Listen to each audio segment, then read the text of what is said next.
નમસ્કાર મિત્રો, આજનો ટોપિક છે મિત્રો કે હવે ઉનાળાની ઋતુની શરૂઆત થઈ રહી છે। તો ઉનાળાની ઋતુની અંદર ગુજરાતીઓ માટે કયું તેલ ખાવા માટે સૌથી બેસ્ટ છે, જેનો આયુર્વેદની અંદર ઉલ્લેખ કરેલો છે। આજે હું તમને આ જે તેલ છે મારી પાસે એ તેલનો તમને લાઈવ ડેમો બતાવું છું।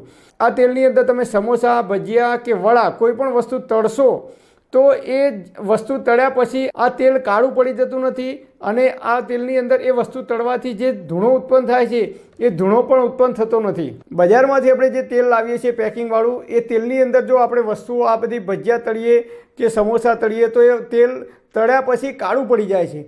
જ્યારે આ તેલની અંદર તમે વસ્તુઓ તળશો તો આ તેલ બિલકુલ કાળું પડતું નથી અને આ તેલની અંદર તળવાથી ધૂણો પણ ઉત્પન્ન થતો નથી। જ્યારે બજારમાંથી જે તેલ લાવીએ છીએ એ તેલની અંદર આપણે કોઈ પણ વસ્તુ તળીએ તો ઘરની અંદર ધૂણો ઉત્પન્ન થાય છે।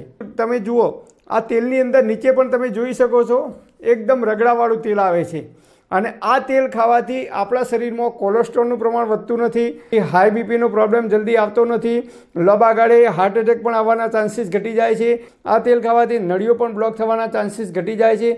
આમ આ શુદ્ધ અને કાચું તેલ ખાવાથી આપણા શરીરમાં અનેક પ્રકારના ફાયદા થાય છે અને આયુર્વેદમાં કહે છે કે તેલ અને ઘી આ બંને વસ્તુ જીવન પર્યાત આપણે નિયમિત એનો ઉપયોગ કરવો જોઈએ। તો આ જે મારી પાસે તેલ છે એ સિંગ તેલ છે, લાકડાની ઘાણીની અંદરથી કાઢેલું શુદ્ધ સિંગ તેલ છે।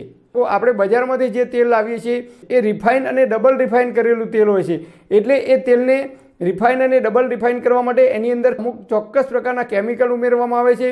એ તેલને ખૂબ બોઇલ એટલે કે ગરમ કરવામાં આવે છે, ઉકાળવામાં આવે છે અને પછી જ એ તેલ આપણને 2500 કે 2800 રૂપિયામાં ડબ્બો મળે છે। જ્યારે આ તેલ તમે શુદ્ધ ઓરિજિનલ લેવા જશો લાકડાની ઘાણીની અંદર તો 4500 રૂપિયામાં તમને 15 લીટરનો ડબ્બો મળે છે। જ્યારે બજારમાં જે રિફાઇન કે ડબલ રિફાઇનવાળું તેલ છે એ લગભગ 2800 રૂપિયા આસપાસ આપણને મળે છે। પણ હા મિત્રો, અત્યારે હાલ લાકડાની ઘાણી સિવાયના કેટલાક મશીનો બજારમાં મળે છે। એ મશીનની અંદર લોકો સિંગ તેલ કાઢે છે અને એ સિંગ તેલને એ લોકો ફિલ્ટર અને ડબલ ફિલ્ટર કરીને આપે છે। જ્યારે મારી પાસે જે તેલ છે ફિલ્ટર કર્યા વગરનું છે। જ્યારે પણ તમારે કોઈ પણ પ્રકારનું તેલ ખાવું હોય ત્યારે આયુર્વેદ કહે છે કે એને ફિલ્ટર કરવાનું નહીં, ફિલ્ટર કર્યા વગરનું જ તમારે ખાવાનું।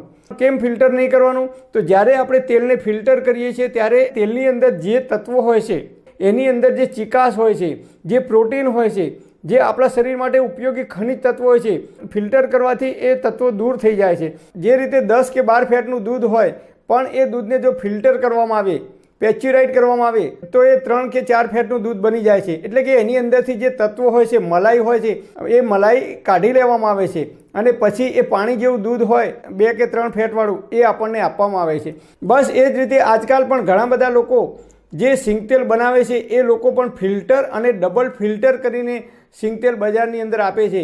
તો મહેરબાની કરીને ફિલ્ટર કે ડબલ ફિલ્ટર કર્યા વગરનું ડાયરેક્ટ ઘાણીની અંદરથી કાઢેલું માત્ર કપડાથી ગળીને જે તેલ આવે છે એ તેલને તમે 72 કલાક સુધી એટલે કે 3 દિવસ સુધી ઠરવા દેવાનું। પછી આ રીતે તમને તેલ જોવા મળશે, એકદમ જાડું રગડા જેવું તમને તેલ જોવા મળશે।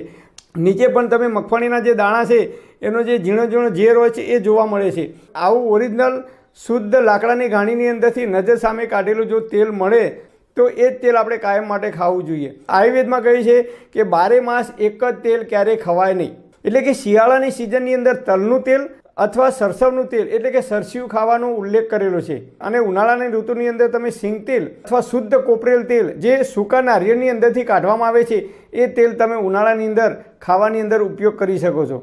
તો આ રીતે આપણે જો શુદ્ધ તેલનો ઉપયોગ કરીશું ખાવાની અંદર તો શરીરમાં કોલેસ્ટ્રોલ નહીં વધે, હાર્ટ એટેક આવવાના ચાન્સીસ ઘટી જાય છે, નળીઓ બ્લોક થવાના ચાન્સીસ ઘટી જાય છે અને આપણે તંદુરસ્ત અને નિરોગી રહી શકીએ છીએ। પરમપિતા પરમાત્મા આપ સર્વેને તંદુરસ્ત અને નિરોગી રાખે એવી હૃદયપૂર્વક મારી પ્રાર્થના। Thanks for watching my video. Thank you.